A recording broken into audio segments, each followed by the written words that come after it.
cœur de l'océan Pacifique, les Mélanésiens sont pourtant des hommes de la terre. Ils vivent à l'intérieur des îles où ils pratiquent essentiellement l'agriculture. Mais les hommes de l'île de Futuna ont dû s'adapter à une terre aride. D'origine polynésienne, ses habitants ont gardé l'amour de la mer et la capacité de puiser en elle une grande partie de leur nourriture. En 1774, le capitaine Cook donna leur nom aux Nouvelles Hébrides. L'archipel est maintenant indépendant et porte le nom de Vanuatu, qui signifie « notre pays ».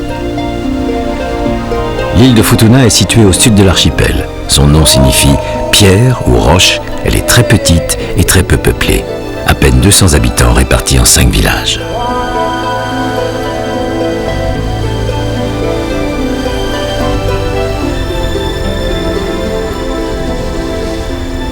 L'île de Futuna fut créée par la rencontre d'un dieu et d'une femme ailée. Puis, une multitude d'esprits l'habitèrent. Certains se transformèrent en montagne, en pierre ou en rivière. Les hommes vinrent ensuite.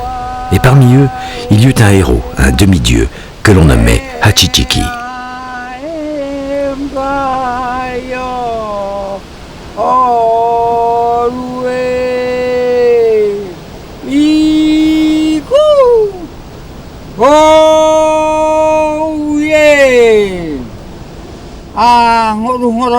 Je chante l'histoire glorieuse de notre demi-dieu Hachichiki, qui a tout inventé ici sur notre terre. Hachichiki désirait pêcher les poissons volants.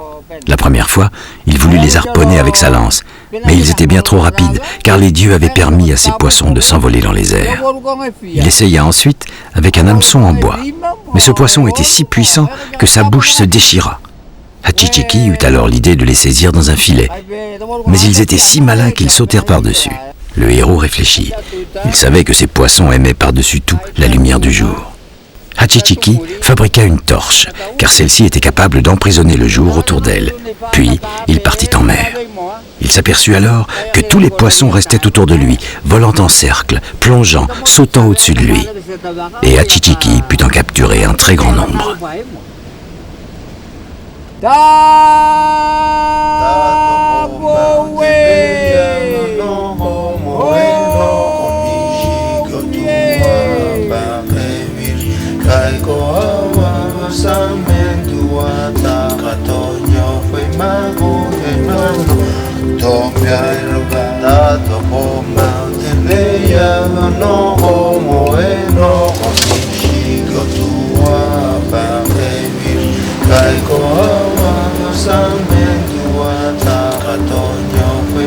Les hommes de Futuna ont dû s'adapter à une terre très inhospitalière.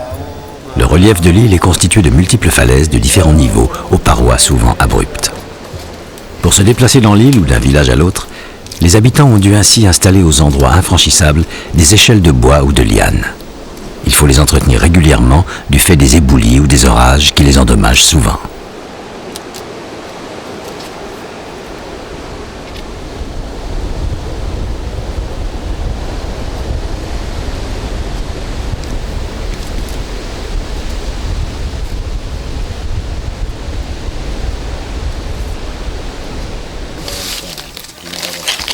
Roland habite le village d'Harold Bay. Son fils, Reynaldo, est maintenant en âge d'apprendre les pratiques de son peuple. Ces traditions conditionnent la survie de l'île. Elles concernent les méthodes de pêche, d'agriculture ou la fabrication des maisons. Chaque famille vit au milieu d'une clairière très bien entretenue qui marque la séparation avec la forêt qui demeure un lieu inquiétant. Cet espace domestique fermé est considéré comme un lieu féminin. On n'entre uniquement dans la maison que pour y dormir ou s'abriter de la pluie, et un étranger n'y pénètre jamais. Les hommes qui n'appartiennent pas à la famille ne s'y rendent jamais seuls. Il est très malvenu pour un visiteur masculin de déambuler à proximité. Avant la colonisation, les maisons étaient basses et longues. Elles étaient surmontées par un toit de feuilles entremêlées qui descendait jusqu'au sol. Elles avaient la propriété de bien adhérer à la terre pour résister aux cyclones. À chaque saison correspond une pêche ou une culture particulière. C'est aux hommes que reviennent certaines tâches, comme la pêche. Bientôt, les poissons volants seront présents près des côtes de Futuna. On sort et on répare le matériel nécessaire à sa pêche.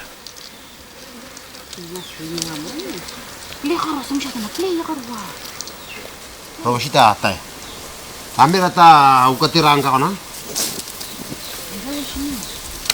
Pangkali tahu nang kana? Ni valvuta. Ta. Penama ta soni besi. Ya, ni valvu.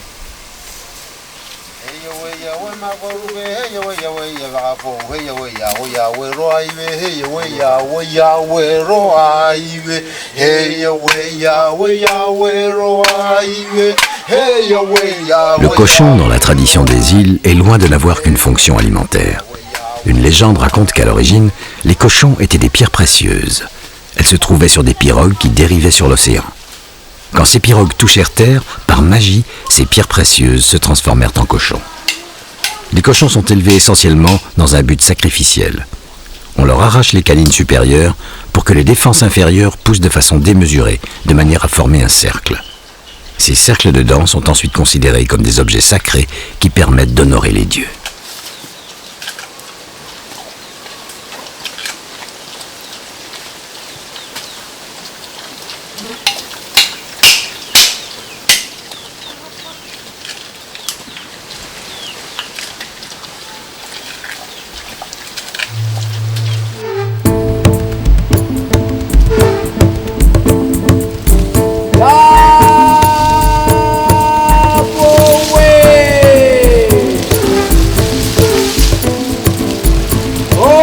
Les hommes de Futuna n'ont pas oublié les premiers gestes des anciens pour s'éclairer. On fabrique encore de façon traditionnelle la torche qui permit au demi-dieu Hachichiki d'emprisonner le jour. Longue de près de 3 mètres, la torche est constituée de feuilles de cocotier séchées. Elles sont attachées par des sangles végétales qu'il faut soigneusement lier à intervalles réguliers.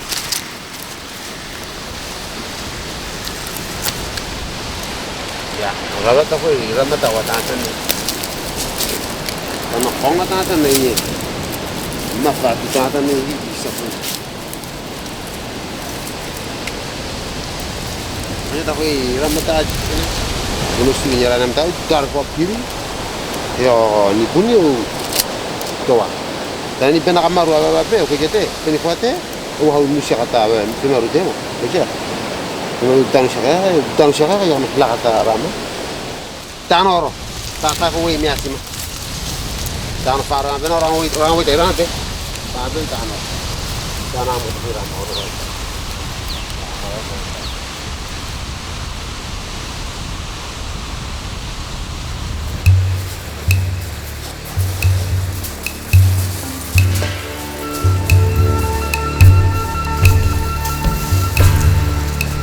Comme dans la plupart des îles du Pacifique, les crabes de cocotier vivent en grand nombre parmi les cocotiers et le long des plages. Ce sont des bêtes impressionnantes, aux pinces puissantes, capables de décortiquer les cocos. Dissimulés sous les rochers, il est très difficile de les attraper le jour. La torche permet de s'éclairer. Elle va aussi effrayer les crabes et les enfumer, les forçant ainsi à s'extraire de leur cachette.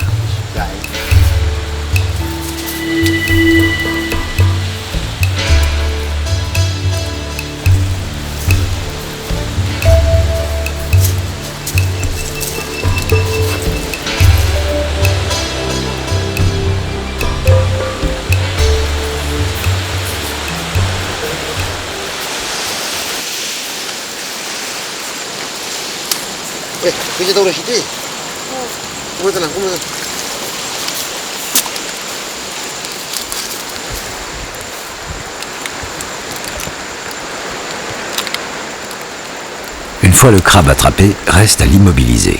Il faut être très prudent, même si l'animal est très lent, il est capable de broyer un doigt très facilement. D'une main, Roland immobilise l'animal sur le dos. De l'autre, il écarte tout danger en lui nouant les pinces à l'aide d'une mince liane. Selon la saison, il est arrivé à Roland de capturer plusieurs dizaines de crabes en une seule nuit.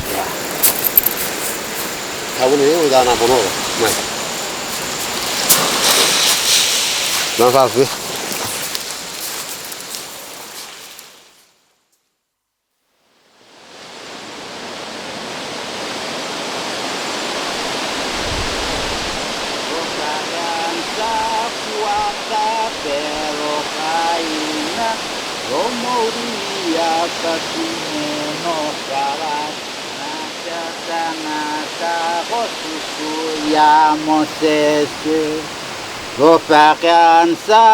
Contrairement aux autres Mélanésiens, les habitants de Futuna demeurent très attachés à la mer. Dans leur langue et leurs pratiques, ils montrent des origines polynésiennes. Ils ont gardé une grande maîtrise dans la construction des canaux. Les pirogues de Futuna sont spécifiques du fait de la hauteur de leur bord. Pour mieux résister aux vagues, elles possèdent des planches supplémentaires cousues et étanchéifiées avec de la fibre de coco. Le vieux Tafolwa chante les exploits passés des pêcheurs qui l'ont précédé. Il honore également la mémoire de pêcheurs perdus en mer.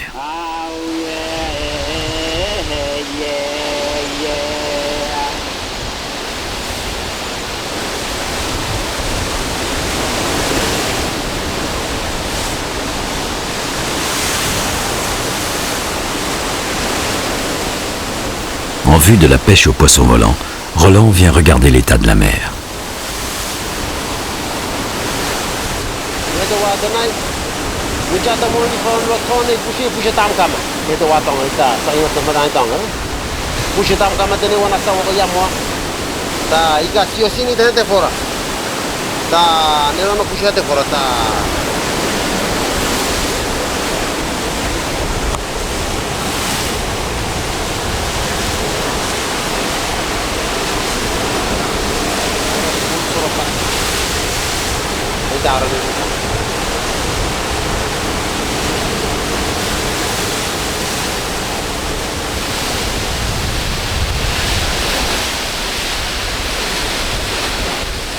Comme chaque jour, une longue marche est nécessaire aux habitants de l'île.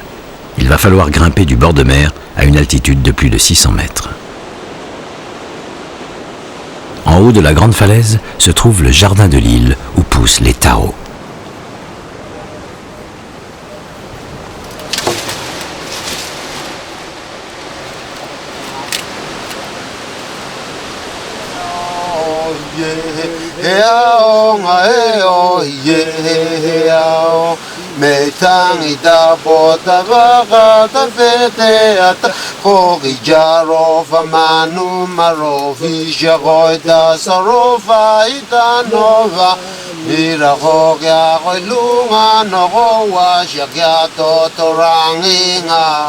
Il existe différents chemins défrichés par les hommes pour escalader la falaise.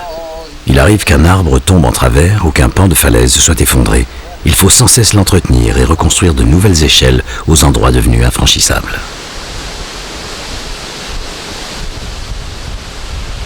Roland connaît bien la terre de ses ancêtres. Depuis son enfance, son père lui a appris ses techniques d'escalade. Chaque geste est important, car la moindre erreur pourrait provoquer la chute et un accident mortel.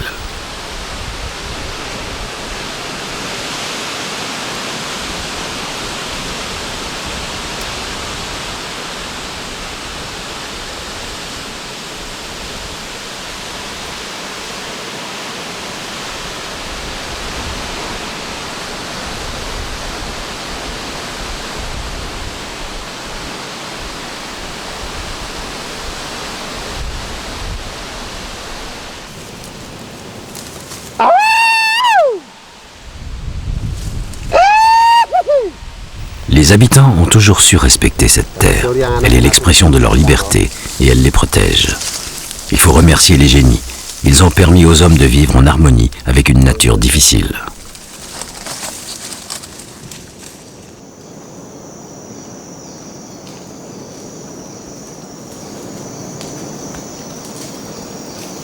Pour les habitants de Futuna, la forêt est un lieu enchanté. Comme dans toutes les îles de l'archipel, la croyance en un monde surnaturel est très développée. Tous les chemins sont habités par des esprits inquiétants. Il y a les tamates, qui sont les esprits d'ancêtres décédés. Il y a les vuis, qui sont des esprits incorporels qui n'ont jamais été des hommes. Ce sont des puissances magiques, dangereuses ou protectrices, qui enveloppent et habitent le paysage.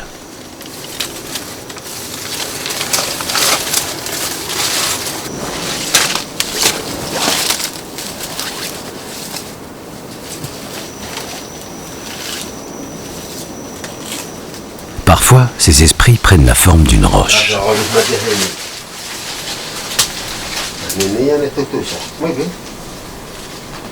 Nó mà ta rồi. Rồi này. Số cái. Số đồ nó thế. Nó tôi đi. Ta nhà ta phát tu này. Ni ta nó nubu bini nó phano ana u ya nó nubu cái nó. Ai ta nó rasa sana ya si. Ta nó là sabor.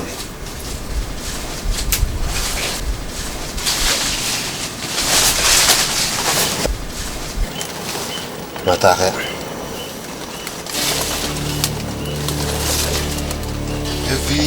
sebagai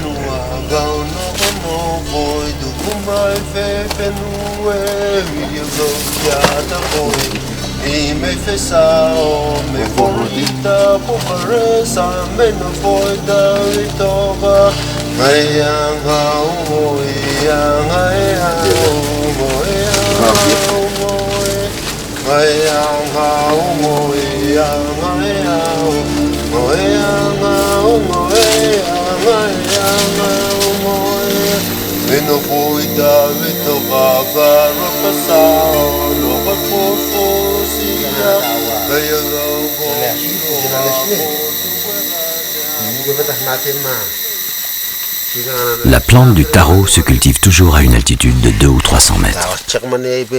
La grande falaise est en fait un très ancien volcan. Il culmine à plus de 600 mètres, mais la terre de son ancien cratère est d'une exceptionnelle fertilité.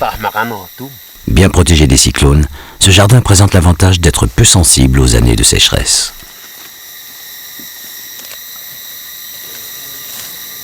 Le taro est une plante dont on consomme la racine. Celle-ci se trouve enfouie à environ 50 cm de profondeur.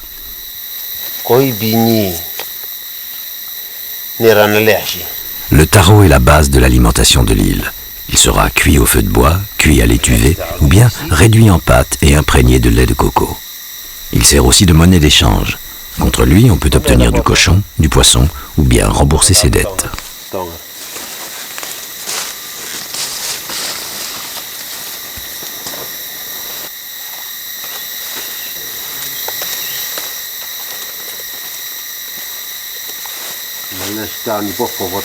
Culture et récolte se pratiquent tout au long de l'année. C'est une culture facile, presque naturelle, qui demande peu de travail. Mais le cultivateur doit tout de même replanter immédiatement chaque plant arraché pour s'assurer ainsi une récolte continue.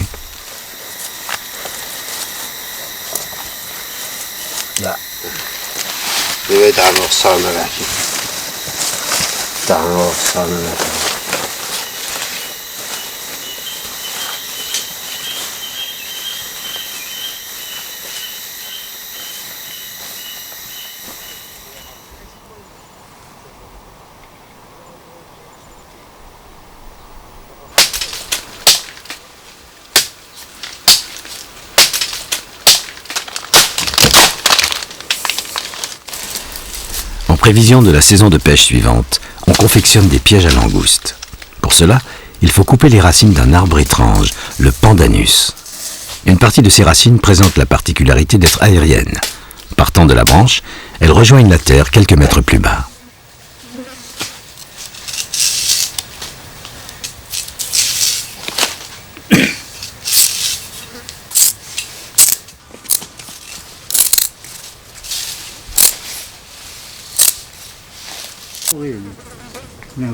Un ancien montre à Roland comment confectionner la nasse.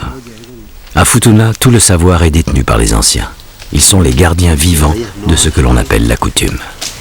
La coutume est d'abord une mémoire. Elle entretient le souvenir des mythes fondateurs, offrant ainsi à chacun le sens de ses origines. La coutume organise aussi toutes les activités sociales et religieuses des habitants de Futuna. Lorsqu'un homme prend une épouse, lorsqu'il construit une maison, entreprend de cultiver un champ ou fabriquer une nasse, il doit le faire selon des règles bien établies qui ne sont écrites nulle part, mais transmises de génération en génération. La coutume est ainsi une sorte de code civil auquel chacun doit se soumettre pour maintenir l'équilibre de la communauté.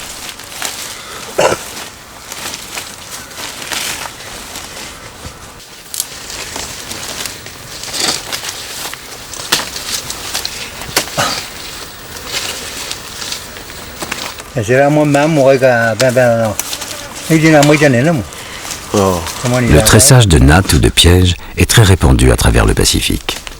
Les écosses tirées des racines du pandanus sont tressées de façon à former une cage. L'entrée forme une sorte d'entonnoir. L'animal, une fois entré à l'intérieur, ne trouvera plus la sortie.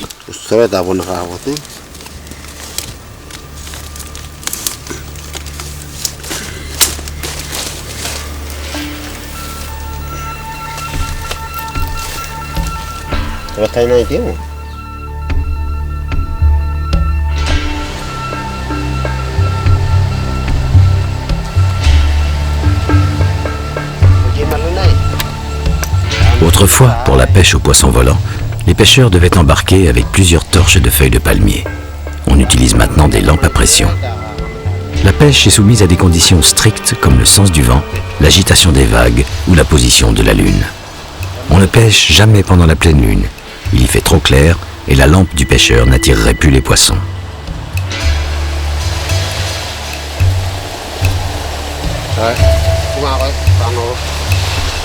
La lampe à pression est ensuite fixée sur un mât avant de mettre la pirogue à l'eau.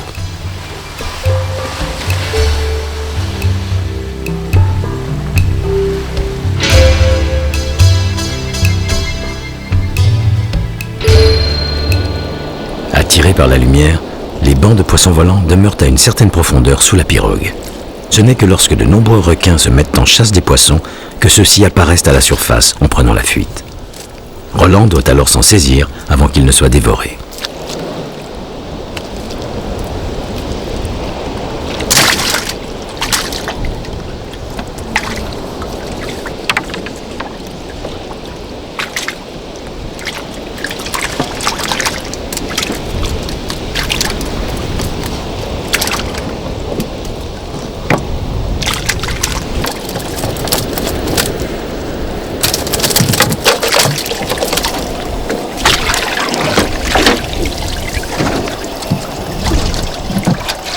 En équilibre instable sur la pirogue étroite, il faut parfois saisir les poissons au vol comme des papillons. C'est un jeu de rapidité, d'adresse et de patience. Il est arrivé à Roland d'en pêcher plus d'une centaine en quelques heures, mais les bancs sont mobiles et tout à coup, les poissons peuvent disparaître.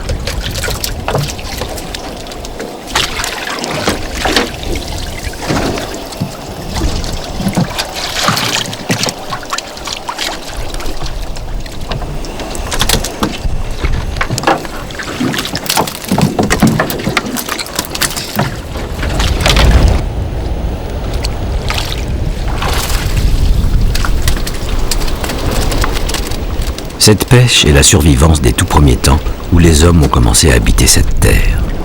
Comme Roland, ils ont su tirer de la mer de nouvelles ressources, explorant sans cesse ce que leur île pouvait leur offrir.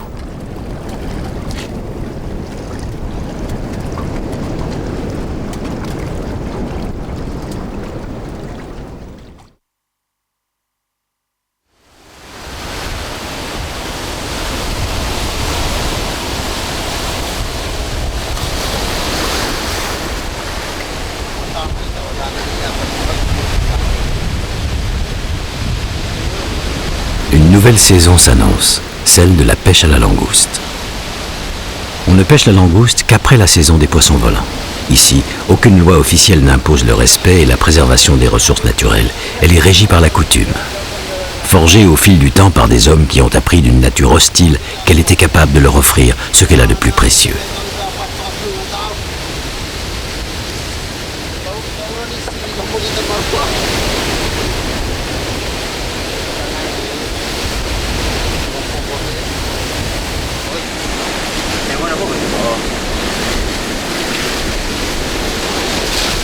On pose la nasse à marée basse. Elle est ensuite maintenue au sol par de grosses pierres pour l'empêcher d'être emportée par la marée. Un appât, comme un coquillage brisé, sera ensuite disposé à l'intérieur.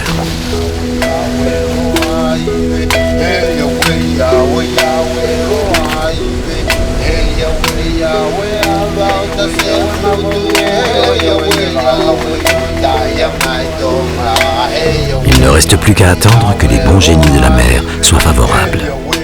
Roland, avec le vieil homme, le leur demande, en invoquant les esprits de leurs ancêtres.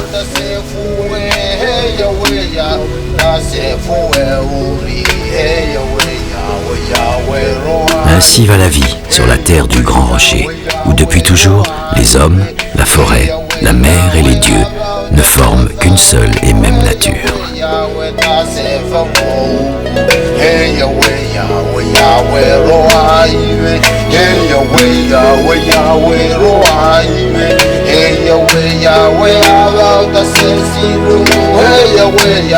No oi boria mahi hey ya we ro ai we hey ya we ro iwe hey ya we ro ai we hey ya we ro ai we hey ya we ro ai we hey ya we ro ai we hey ya